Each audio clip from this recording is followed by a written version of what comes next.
Welcome to Decoder Dialogues. Today we'll be discussing the state of democracy around the world. It's the first in our series of Decoder Dialogues, and it's entitled, Is Democracy Doomed? A provocative title? Perhaps not, if you consider that according to the Economist Intelligence Unit, fewer than 1 in 10 people live in full democracies, while more than a third of the world's population live under authoritarian rule. Or that Freedom House's Democracy Index fell for the 15th consecutive year last year. My name is Nelson Graves, and I'll be the moderator of the session today. I'm joined on camera by 3 students from News Decoder partner schools and a guest expert whom I'll introduce shortly. First, let's have the students introduce themselves. Maia? Hi, I'm Maia Blekinsop. I'm a British-Canadian student at one of the European schools in Brussels. Thank you, Maia. Octavian? Hello, I'm Octavian. I'm in year 12. I'm from Cluj-Napoca, Romania, and I go to Transylvania College. Thank you very much, Octavian. Lucy? Hi, I'm Lucy Jaffee. I go to La Jolla Country Day School in La Jolla, California. Thank you, Lucy. It's very early in the morning there. We're all the more appreciative for that. Before I introduce Mete Coban, just a bit of housekeeping. First, we're recording this webinar, which will last 1 hour. And after some introductory remarks by our guest expert, the students will each summarize the state of democracy in their 3 countries. That's Belgium, Romania, and the United States.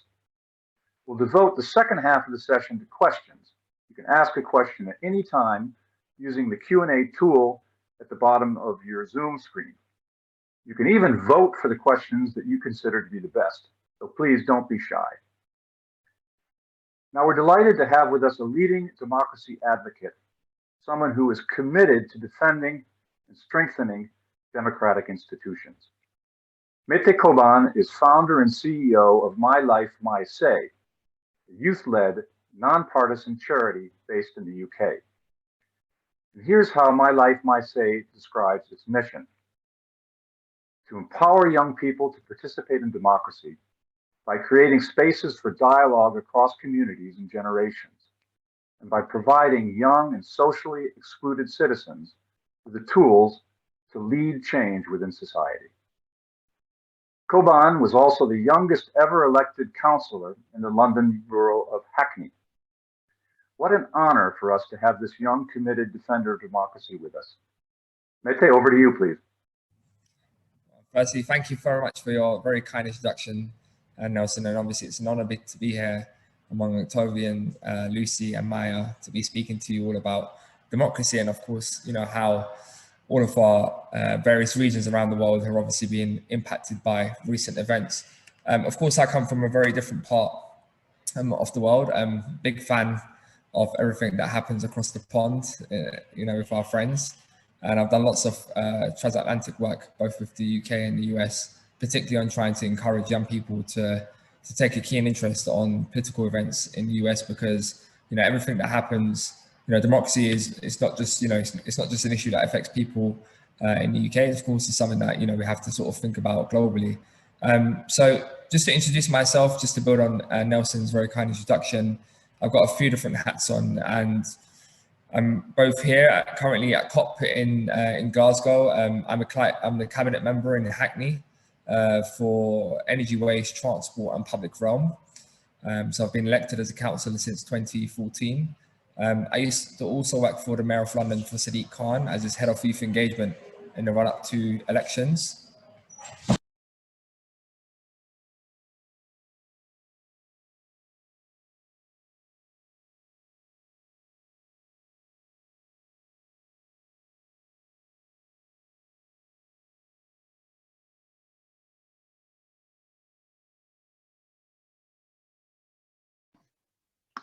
Mr. You are muted. As I was saying, sorry, thank you very much, Octavian, for reminding me.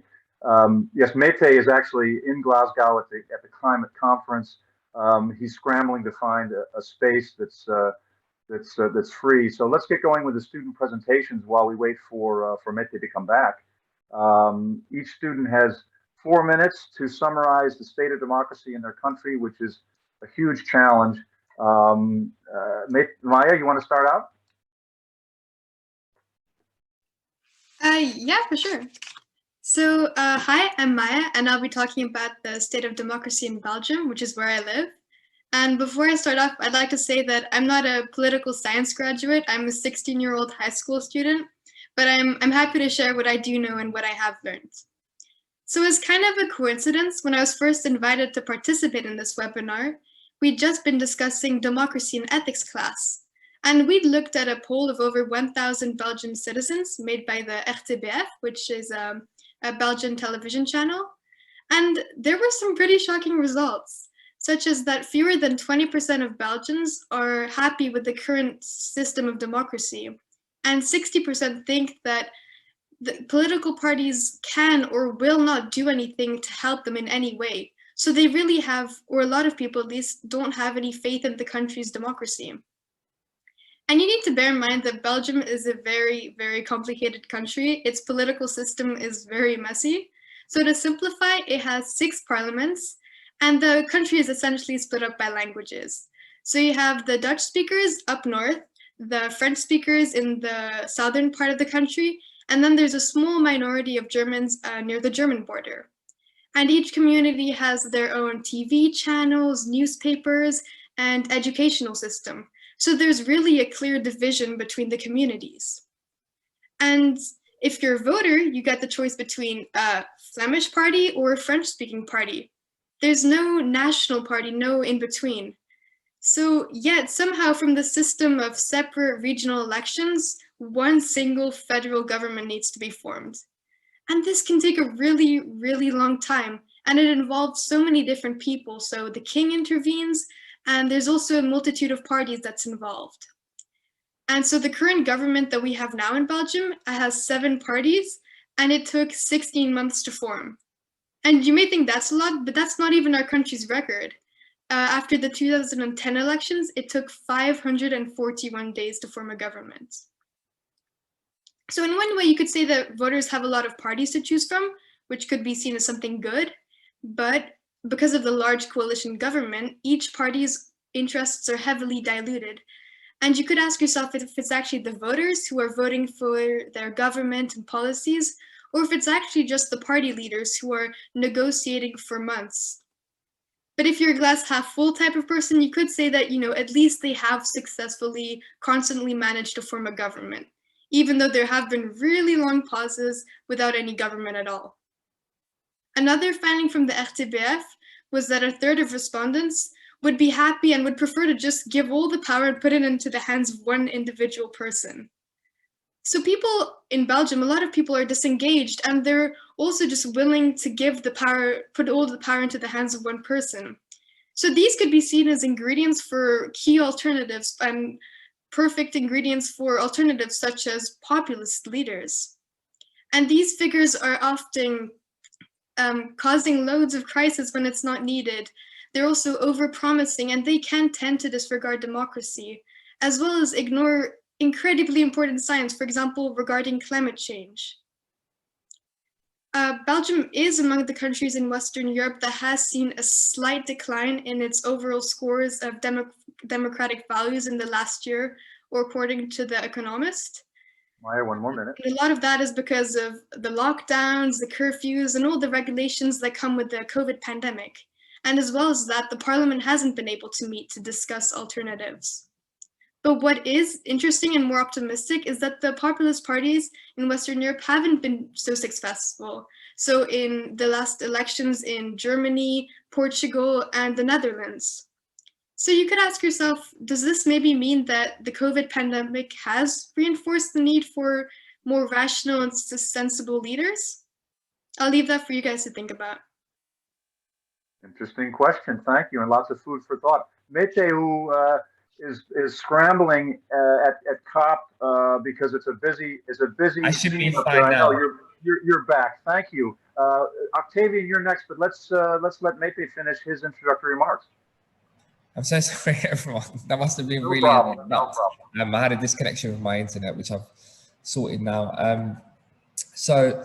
As I was saying, obviously, we live in a very interesting time around the world where obviously, democracy is impacted in many different ways. And of course, one of the things that I'm most passionate about is trying to encourage and amplify young people's voices, but also to encourage them to participate in democracy. Because, you know, even here in COP, for example, what we're discussing around, you know, the policies that are going to impact, you know, the future of our planet, you know, this is going to disproportionately impact younger people and obviously future generations. So it's so important that young people have a voice in shaping that. And that's why I set up My Life, My Say, which is all about trying to empower young people to participate in democracy so that they have the confidence to stand up and be counted when important decisions are being made about our futures.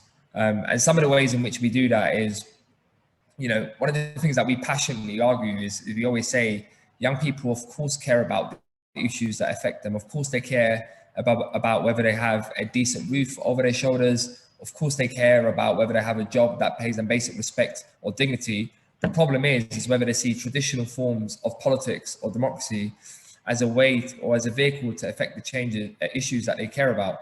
And partly the reason why they don't, particularly in the case of the UK, is one, obviously, because we're not educated about how our democracy works. So again, people are interested about issues around, you know, their local housing issues, their job, or for example, you know, a range of different issues. But the problem is, obviously, no one's ever been educated about how, you know, local government works, how, you know, national parliament works, who has power, who doesn't have power. And I think education is an important one, which will be an important part of this conversation.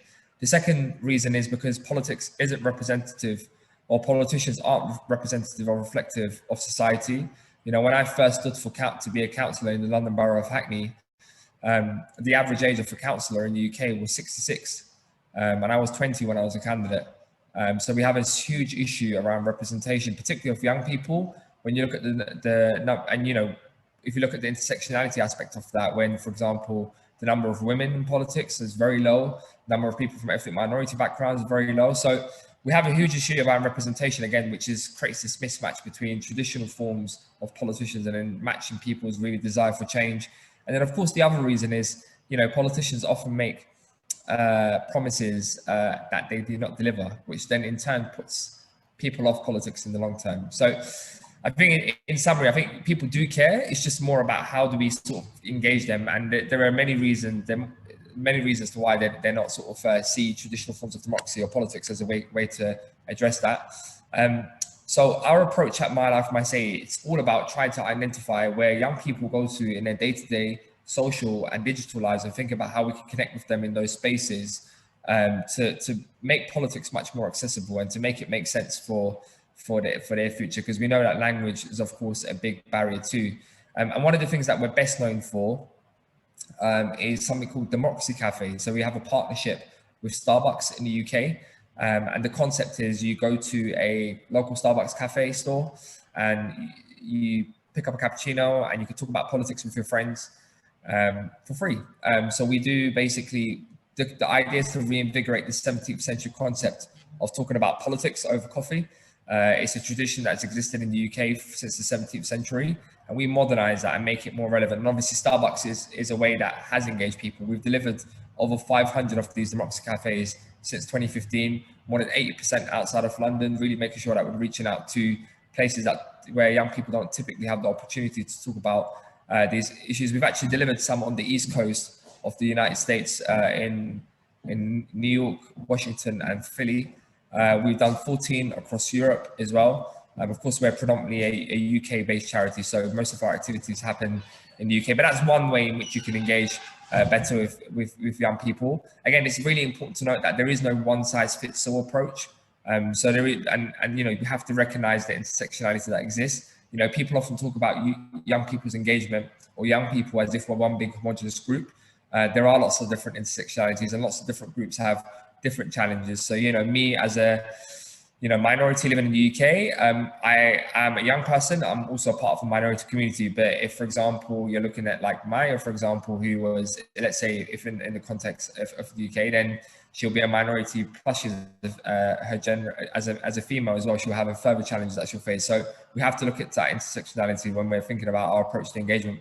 We also do lots of work around voter registration specifically. So we work with huge and big tech companies like Tinder and Uber, for example. So in previous elections, so if you were on Tinder hoping to find a date for yourself, you would get a notification to say, hey, have you registered to vote? The week before the vote registration deadline. And if you didn't, you could swipe right and it took you to the government website to register you to vote.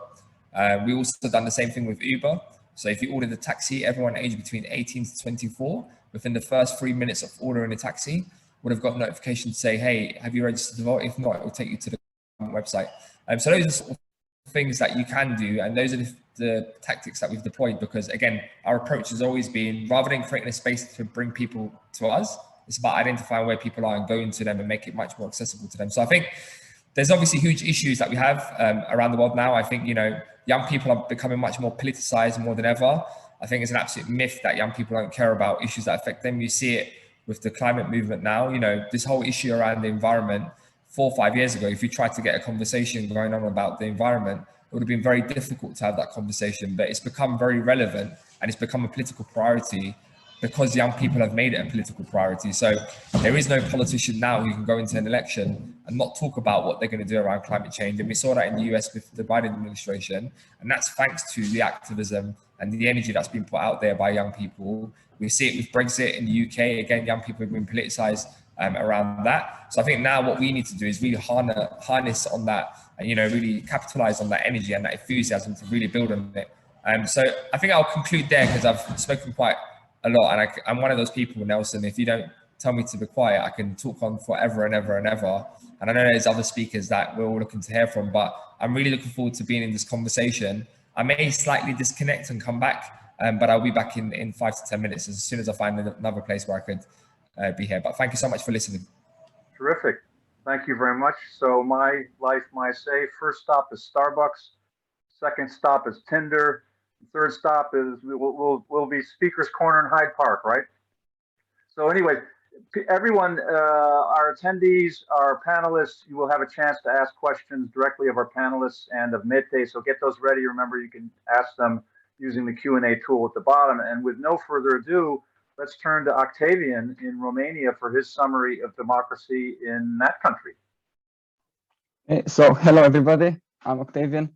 I'm going to describe shortly the situation in Romania. For me, the situation of democracy in Romania is very interesting. We've had quite a path since 1989 when we got our freedom back from the communists. As a 32-year-old democracy, it's a fairly young democracy compared to states such as France, UK, USA. Even before the communist takeover, we've had little to no experience with democracy, mainly being a monarchy throughout our history. Our form of government, we are a semi-presidential representative democratic republic where the prime minister is the head of government. The prime minister actually has the most power in Romania, while the president only signs off laws promulgated by the parliament. Of course, we're in the European Union, which is huge for us in our development as a democracy. We've been preparing to join the European Union since 2004. We've joined in 2007 when we had to meet some European standards, of course, the Copenhagen criteria, such as having a free market economy, clear intentions to preserve democratic governance, or protection of minorities, such as gypsies or the local minorities of Hungarians, for example, in Transylvania. We have had issues with corruption since 1989. Of course, this can be argued because we've never had actually proper experience with democracies. We have had parties recently and leaders assaulting the judicial legislation just because they wanted to stay out of jail. We also have issues with low-level corruption, so it's not only in the leaders. One in 4 people have been asked to pay a bribe in the last year. Bribes are required in hospitals, for example. If you go with a broken leg or something, you have to pay the doctor to get faster in the cabin or get to get better conditions, right? According to Freedom House, Transparency and Trading Economics, democracy in Romania has improved over the past few years, mainly because we have changed parliament, we have changed our leaders, and these assaults on democracy have stopped, which is a sign that we are on the right track. But it will take us several years to still reach our full potential, to be able to compete with fellow European nations. To finish it off, I'm a person who's very interested in the future of our country. I'm a person who's interested in law, in how Romania will develop in the next few years. Of course, I've been talking to people my age, and that there have been opinions that said that Romania is without hope, that we cannot reach levels of fellow European nations. But in my opinion, we are on the right track, and with the right leaders and with the right ambitions, we can reach our full potential. I think I finished a bit earlier, but that's it for me. Very well. Thank you very much. I have questions. I'm sure others have questions. Let's wait till Lucy's finished her presentation, and then we're going to open the floor to questions, and panelists will be able to ask questions of each other, and we'll take questions from the floor. By the way, get those questions ready. I don't see any yet in Q&A. Don't be shy. Lucy, over to you. Hello, I just want to quickly thank News Decoder for allowing me to speak at this webinar. Very excited to share about the US democracy in just a few minutes. So I think I'll begin by describing that the US is led by a directly elected president who wields a significant amount of influence. Of course, there are checks in place, but voters in the presidential election select electors in their states, and each state has a varied number of electors. And most states have a winner takes all system, which means that whoever receives the majority of electoral votes in a state, all of those votes turn towards a particular presidential candidate. Unfortunately, this does place an emphasis on states called battleground or swing states, which have smaller margins in terms of which presidential candidate would be receiving a majority. So California, we always pretty much vote majority blue, so we're not considered a swing state, whereas states like Wisconsin, Ohio, Pennsylvania do sort of receive more power in the presidential election because they do hold a smaller margin for majority. And the Senate also sort of faces a similar issue with unequal representation to the states. So the US legislative body has two different houses. There's the Senate, in which each state has 2 senators, and the House of Representatives, which has a varied number of representatives depending on population. So this means that Vermont, who has around 600,000 residents, and New York, who has around 20 million residents, both have the same representation in the Senate, which means that a Vermont resident would receive 30 times more power in the Senate than someone living in New York would, which this is important because both the Senate and the House of Representatives must have a majority for a bill to pass. So smaller states are wielding larger influence in the Senate and when it comes to deciding what's going to be implemented. Another issue that sort of persists in our country, despite the Voting Rights Act and different constitutional amendments that are implemented to protect enfranchisement, is access to the ballot itself. So some states have voter ID laws that require strict forms of identification, like a photo ID or a driver's license, in order for people to vote. And according to the ACLU, over 11% of Americans do not have ID. So anyone who falls within that percentage is unable to vote for that reason, despite being eligible. Also, obtaining ID can be really costly, or it can be unavailable due to someone's location. So in some rural areas in the country, it can be over 100 miles to find your next site that could grant you identification. Also, African Americans and other minority groups are disproportionately affected by these laws. And according to the ACLU, 25% of African Americans lack ID, whereas only 8% of white Americans lack that ID. So we're not able to properly represent our voting eligible population when we have voter ID laws like this in place. Additionally, the US still ranks 30 out of 35 in a voter turnout poll that was conducted by Pew Polls compared to other countries in the OECD, which is the Organization for Economic Cooperation and Development, which houses lots of other democratic countries around the world. It's kind of a startling number that we are 30 out of 35. However, I will say turnout for eligible voters did increase in the recent presidential election, in the 2020 presidential election, and it continues to show promise. According to the Washington Post, 2/3 of eligible voters voted in the past presidential election, which was our highest record in 120 years, which could be due to our increasing population in the US, of course, but also get out the vote campaigns, the direness of the pandemic, decisions made by Donald Trump during his presidency, and also the new ease of mail-in and absentee voting led to the increase of this number. So that was sort of ending on a positive note. Right. Great. Thank you, Lucy. Terrific. So it's time for Q&A. I've got questions, and maybe I'll kick it off. We have a question already in the Q&A, which we'll get to very shortly. I wanted to ask Maia,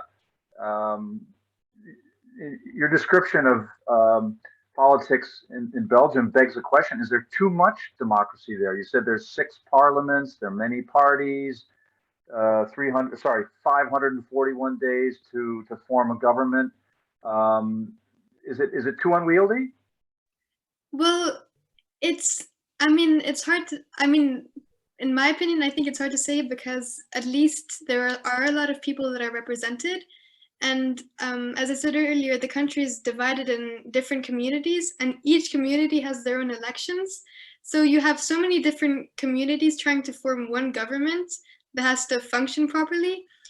So it's definitely very, very complicated and quite messy. And they haven't managed to form governments, and maybe those governments have been more acceptable for everybody and have had better outcomes. But it's definitely hard to say whether or not it's the better option for the country. Okay. Octavian, you mentioned Romania joining the EU and how important that was. What kind of, do you know offhand what kind of standards they required before admission, standards that relate to democracy, and were they tough enough, too tough? What impact did the EU have in terms of democratic institutions in Romania? Well, as I said in my presentation, we had to respect the Copenhagen criteria, mainly like a free market, and actually make sure that our democracy stands, as we were communist for quite a while. So I think all Eastern states need to prove that they're ready to go on this path to democracy. Of course, it helped, because now we can collaborate with other states. We can get examples from other states and use them in our own way. Okay, thank you. And Lucy, sort of the same question of Maia, but turned upside down. That is are there not enough parties in the United States? It's a 2-party system. You talked about how both in the Electoral College and in the Senate, there's power given to smaller states that would not be the case if it were proportional representation. Do you think that the political system divided between Republicans and Democrats doesn't offer enough breathing room for diversity in the parties? I think yes and no. I think yes, in the sense of that it can often be really hard for situations like the Senate and the House of Representatives. Like the Senate requires technically 60 votes for a law to get passed there, and then it must go through the House as well to get a simple majority. It can be hard when the houses, one of them is Democrat and one of them is Republican, for us to like reach a consensus, because often bills are not written in a partisan manner. So it can be hard when, because a particular party holds power at that moment, all laws are passed in their favor. But it is good to obviously have that push and pull between 2 different parties. I think it mainly becomes an issue when one party brands themselves simply as the opposite of the other, just to exist for that push and pull factor, as opposed to actually feeling that way. So if the Democratic Party takes a particular stance on something, the Republican Party simply taking the opposite stance because they cannot agree with Democrats. So I think, and vice versa for the 2 parties. So I think it only becomes an issue when the parties are not making independent stances based on their ideology, and rather just to exist to like get in the way of the other. Thank you. We have 5 questions. Thank you very much, attendees, for your questions. Terrific. We'll get to them right away. The first one is from Romania, I believe, Ion Pristavu, who is a student ambassador for News Decoder. And this must be of Octavian, I suspect. Do you think that to properly ensure a functioning society, we must go back to the writing board of democracy, turning to Polybios, I'm going to massacre this name, sorry, Clisthenes and the works of the founding fathers for inspiration. Octavian, your thoughts on that? Quite the question. Well, we can always turn back to the roots of democracy to go forwards, because obviously they're huge parts of history, right? So we can take inspiration out of them, but we also have to keep in mind that times are changing, contexts are different, so we don't have to actually take what the founding fathers said and act upon it like in practice completely. We can like adapt it to our actual situations. Yeah. Okay, thank you. A question from Sarah Chambers. Do the compromises inherent to a functional democracy prove an impediment to the kind of rapid change countries need to make in response to climate change? I might point out that the system of agreement at the COP26 and all COP meetings is one of consensus, whereby it's not a vote, it's not a majority vote. All countries have to agree in order to come to an agreement, which is a strange kind of democracy, I might say, and very difficult, very unwieldy. So anyways, do the compromises inherent to a functional democracy prove an impediment to the kind of rapid change countries need to make in response to climate change? Panelists, anyone want to tackle that one? I mean, I can tackle that one, I guess, because I think the US's democracy is one that is full of checks and balances. I would say that it is oftentimes hard to get, bills passed and things like that, because we do have so many different checks happening. First, it must go through the two houses, must be voted there. And then oftentimes laws are raised to the Supreme Court and they have to decide how it's interpreted and whether that law remains constitutional. And obviously, sorry, I forgot to mention, but the president must sign the bill for it to go into effect. So I think oftentimes, because of like different aspects of our government, like the filibuster in the Senate, it can be hard for things to be passed simply and quickly in an efficient manner. And they're often getting bogged down like in committee meetings, or like I said, someone's filibustering, and it's hard to stop that without having a 60-40 majority for a certain party. So it can be hard for like general consensus on issues that are really urgent, like climate change, to be passed for that reason. And Maia and Octavian, what do you think of this question? I mean, is democracy just too cumbersome and too unwieldy for the types of decisions that have to be taken? Wouldn't it be better and easier just to have, say, a small group of great minds who lead the country, or even an autocrat who can take decisions quickly? What do you think about that? It could be easier, but how do you choose who's in power then, and how do you decide who it is? And there's no way we could pick someone that everyone would be satisfied with, and I think that ultimately that would probably create more chaos, and I don't think it would be helpful. Mm-hmm. So the Chinese model is not necessarily the one you think is best, where you have an autocratic leader who can take decisions and impose them on society? No, and well, in China it's not like they've been making much better decisions regarding the environment and climate change. And I think it's easier in a democracy to make such decisions. Mm-hmm. But China's lifted over 600 million people out of poverty, and there are many, many billions of people in China who feel that their system is actually a more efficient system. Let's not prolong that debate. Octavian, what do you think about this question of representation? Is it important, or is efficiency in the form of a streamlined decision-making process more important? Well, I think if you look back in history, when you choose only one leader on one or only one group to make decisions for a whole country, it never turned out well in the long run. And we anyway have green parties, such as I think the Green Party in USA and the UK. Of course, they're not the most powerful ones, but the idea is there. And democracy is all about talking about issues and solving them together, not as an individual. Of course, Romania has experience with an autocratic ruler, doesn't it? or didn't it, I should say. The question from Africa, actually, from John Bosco Sibomana at Kepler. Human rights organizations such as Human Rights Watch point a finger at Africa, where democratic principles are mostly not applied. Do you share the same views? So is Africa a special case here? None of you are living in Africa.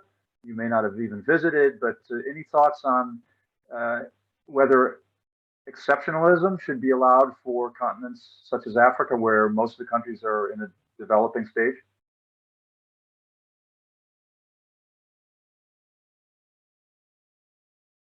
Octavian, Maia, Lucy, any thoughts on that? Okay, John Bosco, no thoughts. I think they want to be careful, and they may not be experts on Africa. Let's see if Mete, when he comes back, has some thoughts on that. In the meantime, a question from Southern California, Jonathan Schulman, directed mainly at Lucy, but if the other two panelists have any thoughts on it, feel free to speak. In light of the events of January 6th in the United States, he's referring to a rally on the Mall and then an assault on Congress by defenders of former President Trump. So in light of the events on January 6th, do you see democracy in the United States weakening as a result of the response from some elected officials and politicians, or strengthening as a result of the probe being carried out in Congress? Lucy, what do you think will happen? I would say the latter approach.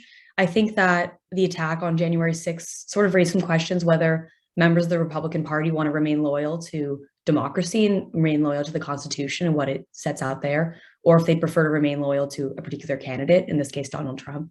So I think that raising those questions within the Republican Party has been really important and sort of, I guess, unify the country in a way of that we all are bonded by living here and wanting to conserve democracy and conserve fair and proper elections.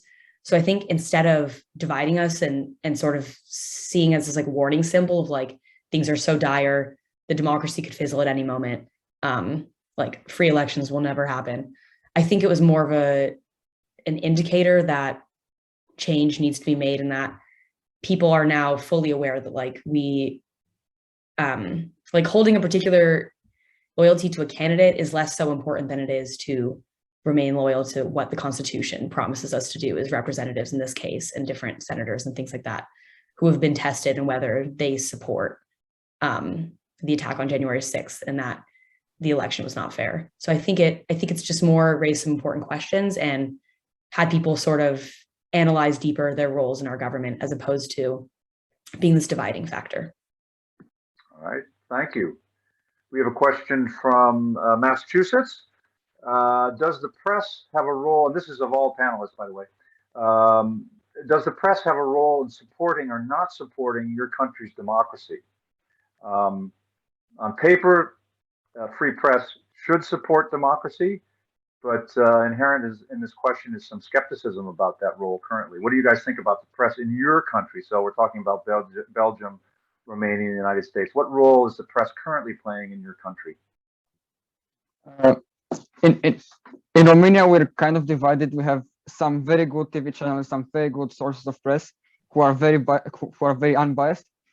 But then we also have channels such as Romania TV or Realitatea who are very focused on one party and try to manipulate certain groups of people, which of course is not ideal in the context of, for example, the pandemic, just scaring people.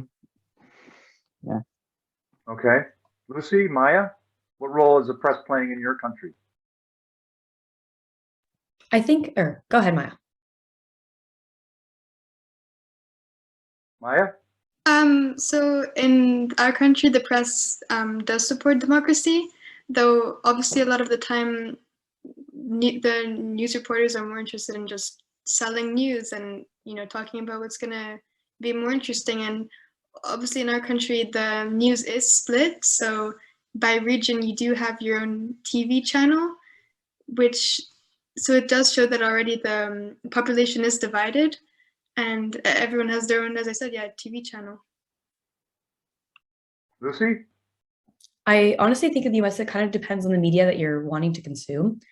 people identifying with a particular party just seek to consume a different form of media. And oftentimes that can produce biases. A lot of reputable newspapers like New York Times, Washington Post, where I live, LA Times, do seek to showcase a variety of different voices when it comes to like editorial sections and things like that. But there is question of different news sources like Fox News having a leaning towards a particular party, in this case, Republican, and people forming their opinions and sort of warping their views of what's going on in the country based on the media that they're receiving. But I do think overall, journalists in the United States, because we do get to experience such a great freedom of the press and we don't have prior restraint or anything like that, do really commit themselves to writing about the truth. But oftentimes the media, since it is such a powerful presence and has been attacked so many times, especially during Donald Trump's presidency, it can raise questions about whether like certain forms of media are reputable or not. So I think that kind of depends on your personal willingness to be able to investigate whether or not a particular source is producing unbiased coverage of things, or whether or not you can, identify different leanings and things like that. Has social media complicated the mainstream press's job of trying to provide a sort of a centrist, consensual view? What are your thoughts on kind of the digital world and how it may challenge democracy? I mean, I would just say here. Yeah, please go ahead, Lucy. Okay, I would just say on the media front, I think social media does have its advantage because it reaches a lot of young people who are maybe not naturally as inclined to read the news or watch the news. But in doing that, it has a compromise in that it kind of only gives a quick, brief overview of an issue that's going on. And sometimes people are quick to make judgments in their head and jump to conclusions when they don't know the full story about something. So I think it can be effective in putting an issue on someone's radar and having them get introduced to different current events happening around the world that they may not be getting exposed to naturally just based on like the media that they're consuming on a day-to-day basis. But it also has the opposite effect of not allowing them to fully research a topic and be able to form an educated view if they're only knowing maybe like a 2-sentence summary or a quick jarring headline that they see somewhere. Yeah, of course, social media can be a two-edged sword. We heard Mete Coban talk about how social media can be used actually to bring democracy closer to certain categories of people who are present on social media and not present on mainstream media.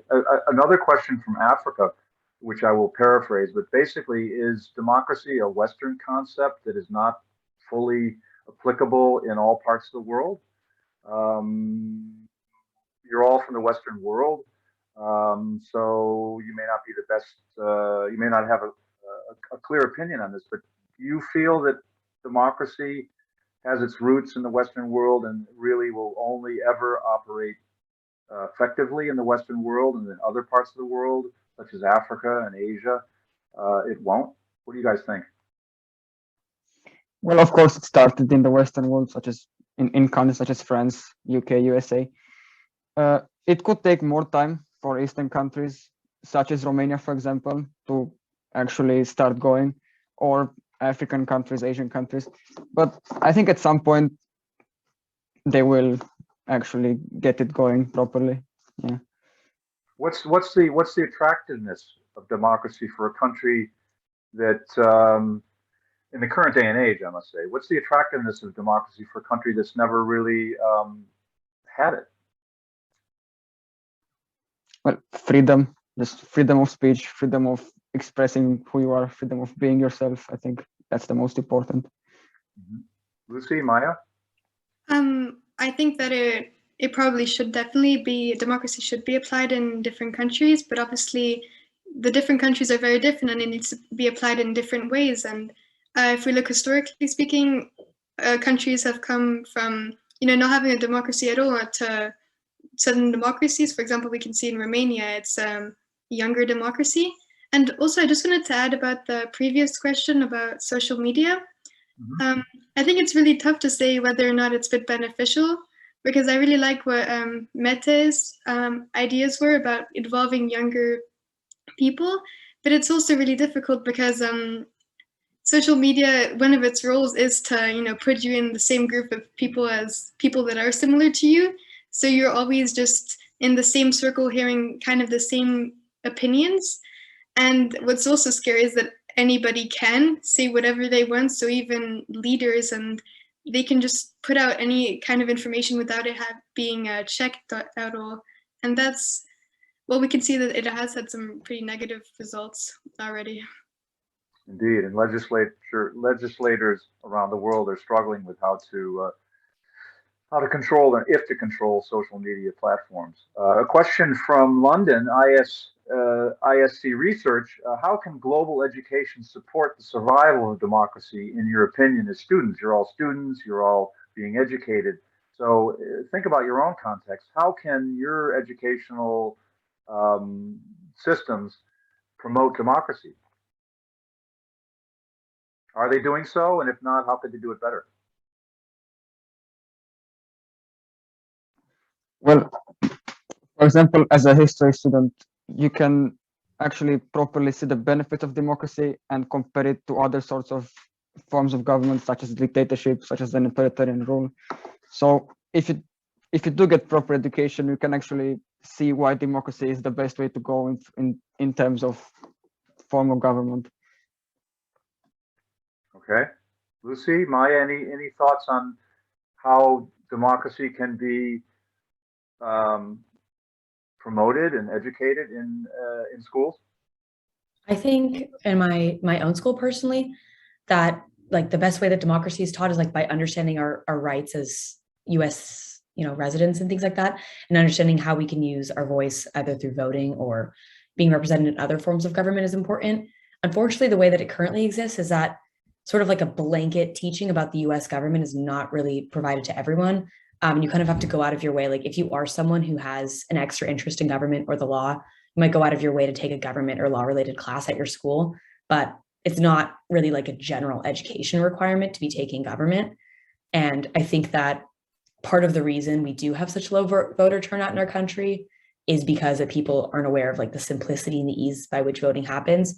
And they're also just not aware of how the current dynamic of our government works and how different, like they're not aware of like what different laws mean, or oftentimes propositions in states and things like that can have sort of like double negatives, and it can be hard to interpret what the true meaning of something is that you're voting on. So receiving sort of a general education for everyone, whether or not they're going out of their way to enroll in a course related to that topic, I think would increase people's understanding and strengthen our democracy. Maia, what about you? If you were responsible for democracy being taught in schools, what would you do? So just like Lucy, we don't have in Belgium any. Oh, actually, we do have a political science class, a small class taught in our school. Unfortunately, I wasn't able to take it, but I think that that's already a good start. But I think that it should be made more important. I mean, it's just as important as math, because eventually we'll all be voting. And at least in Belgium, I just found out today that from 2024, if you're 16 years old, you'll be able to vote for the EU elections. So that means that, well, people my age would be able to vote. And I feel that right now I wouldn't feel ready to vote. I feel like I'm too young. So that shows already that I'm not being educated enough.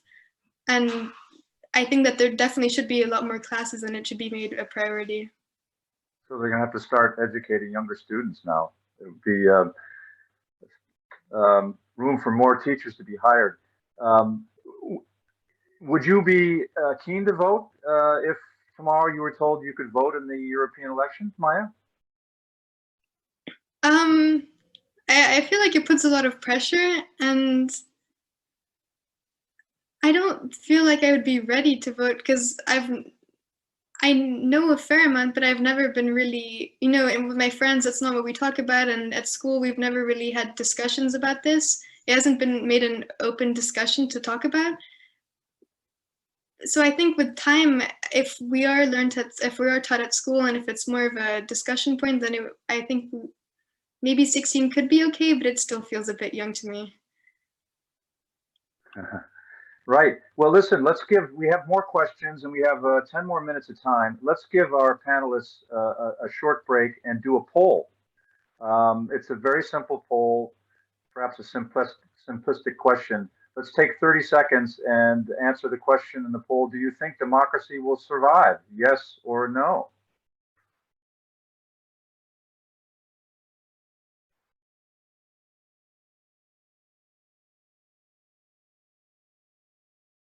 Couple more seconds. The votes are coming in. 50% of our attendees have voted. Actually, more now, 58%. We'll see if more want to vote here. This is democratic, guys. Throw your thoughts out there. 15 of 24 have voted. That's 62%. When we get up to 2/3, we will close the poll. Let's get to 2/3 with 62. We need one more person. One more person to vote. Okay, that's not coming. Let's publish the results. Overwhelmingly, people feel that democracy will survive. Of course, we didn't say in what country. It was more just a general abstract notion and whether it will survive. A couple other questions, and then we'll have to start wrapping up here. One is from Biju Ramachandran, perhaps in India, because the question is about India. I'm not sure the panelists will want to tackle this. We had a question about Africa earlier, and they were cautious. Fair enough. I respect that. India, I don't know how much you guys know about India. I lived there for 3 years, so I have my own thoughts on this one. But India, the world's largest democracy, is moving to an ethnocracy. I'm not sure I'm pronouncing that right. Anyways, India, the world's largest democracy, is moving to an ethnocracy based on ethnicity, presumably. How do you view this? So you may not know about what's happening in India, and we're not going to have a lesson tonight on that. But suffice it to say that it's a society where ethnicity is dividing the country. Maia, you might be best placed to address this question in an abstract, general sense, insofar as you live in a country with, as you've said several times, tremendous diversity, linguistic, religious, cultural. Is democracy able to manage those divisions, or is it too unwieldy? You talked about taking 541 days to form a government. At the end of the day, is it worth it, or is it better to split up the society along ethnic lines? Well, in one way, you could say it's more democratic, but it's difficult to say because if you divide the country in so many different ways, there's less of a sense of unity, and there's no national unity, which I feel like is an important part of democracy, having the country agree on things together. And for India, I mean, personally, I don't know much about India's democracy, so I wouldn't be able to say. It's a much bigger country than Belgium, so I think it would be a lot more complicated than how things are going here. So it could be, I'd say, even more complicated. It is very complicated, and I must say that democracy is not premised on the notion of a single ethnicity being the nation state, if you will. And there are certain nation states in the world which are based on ethnicity or on religion, which are not necessarily democratic. So the two do not necessarily go hand in hand. A final question here is from Southern California. 3 of the countries represented in this panel use a parliamentary system, actually 2, opposed to the presidential system used in the US. Which system do you think creates a more successful democracy? So can we compare and contrast here? We have parliamentary systems in Romania and Belgium. We have a presidential system with offsetting powers in the United States with a strong, directly elected president. Any thoughts on whether, for example, if you're in Belgium or Romania, you might prefer some aspects of the US system and vice versa? Well, in a parliamentary system, it feels like more people decide on one thing, but that can create problems, especially if you have a coalition. So it takes more time to take decisions. And I think in a presidential system, it can be very difficult to go wrong. It can be very easy to go wrong because as it's only one person, they make mistakes. things can happen. I'm not sure how things work exactly in USA because I have no experience with American democracy. But at least in Romania, I think the parliamentary system is the best way to go. Okay, Lucy, do you, as you look at the U.S. system, are there any aspects of a parliamentary system where, for example, typically the prime minister is chosen by parties that control the majority, either a single party or multiple parties in a coalition, appoint the prime minister? Are there any aspects of a parliamentary system that you think the U.S. might want to emulate? I mean, maybe I'm just holding a personal bias because I do live in America, but one of the aspects of the American democracy that I appreciate the most is that candidates are held responsible because they are directly elected. You know exactly who you're electing, and they have a series of promises and things that their candidacy, whether or not they're, you know, senator, representative, or the president, that they promise to do. And it's really easy, I guess, to, if it is the president, to like point to a certain abuse that happened in their presidency and attribute it to them, as opposed to Parliament, when there's sort of a diffusion of responsibility when it comes to something that might not be constitutional. So I think in that sense, I think having like a name associated to an action, I mean, that can also be hard because the US does have like 3 branches of government, but having a more simplistic way to like attribute wrongdoing to a certain individual, I think is a highlight of our system. And also people feel like they have more power because it's not like the president's being divided amongst a bunch of elected officials themselves. Like they know exactly who they'll be getting into office if that candidate is selected to win.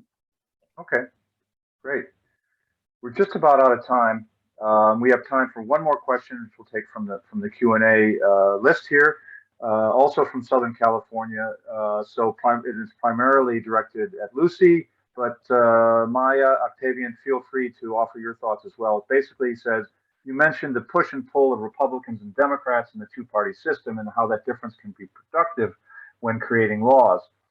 Do you think that a two-party system is ineffective when the president is a member of one party and most senators are members of the other, as has been the case in the United States in recent years? Not currently, but in recent years. The French would call it cohabitation, which they have had some experience of late, having a president of one party and a legislature of the other. So, Lucy, any thoughts on that? Yeah, I'll just briefly provide my thoughts because I'm curious if Octavian or Maia has something to say about it, just because I'm curious myself what they would answer to a question like this. But I think that it can be effective in producing compromise and producing more partisan bills and having things that are more universal, or sorry, I guess not universal, but like things that we all agree on nationally. If the president is seeking to, like it is able to sort of include the interests of senators that might not be in their party and vice versa. Like, I think it's less used as a way to like have senators propose a bill and this president, if they're using their power correctly, not immediately saying like veto, no, but rather saying like, why don't we work to make sure that both parties would appreciate a bill like this? And I think if used correctly by the president and also by the Senate, it can be used to make, bills that do encompass like things that both parties would enjoy. But oftentimes when you are prioritizing harmony as a certain like goal for getting like, a bill must be passed and it must have one thing that every party enjoys. Oftentimes it's not the best possible solution because of that. If you are trying to please everybody in a situation, it doesn't always produce what would be most effective and what would be most important in our country, if that is the case. Maia, Octavian, any thoughts on that? How can you ensure a consensual approach to governing if the executive is appointed by the same party or parties in the legislature, where you don't have kind of a offsetting power? How is that done in your countries? Well, we don't really have the same kind of system in Belgium, but we do have, as I mentioned a few times, the different regions. And well, they do have to work together to create laws for the whole country. And well, they do have to then agree. And as I said, they have to work together and to make sure that all the regions are okay with what's going on. And it's not just one part deciding for the whole country. And you can't have one region that's determining for the others? No, they have to work together. Okay. Octavian, how do you ensure some sort of that the minority has a voice in governing? Well, we did have a president from one party and the parliament dominated by another party, so I'm kind of familiar with the situation. It can create conflict of interests, of course, as one party has one list and then the other party has another list. But I think you just have to trust that the people in power want the best for the country and are able to work together in order to ensure that the best is produced. Right. Great. Thank you. We have 3 more questions, but we run out of time. So my apologies to those whose questions were not answered. John Bosco, your question on Africa, I'm going to send to Mete to see if he has any thoughts on it. I want to thank our panelists. We'll thank Mete, who's obviously been pulled away at COP26 for more important things. A round of applause for our panelists who put a lot of work into this and who I think did a marvelous job, both in summarizing and answering numerous questions, some of them out of left field and on subjects which there's no reason why they would know that much about, and yet they held their ground. So anyway, thank you all. This is the first of Decoder Dialogues, open to the public. Your trailblazers, Maia, Lucy, and Octavian, thank you very much. I want to thank the schools for offering up their students for this panel, and I want to wish everyone all the best. Thank you very much.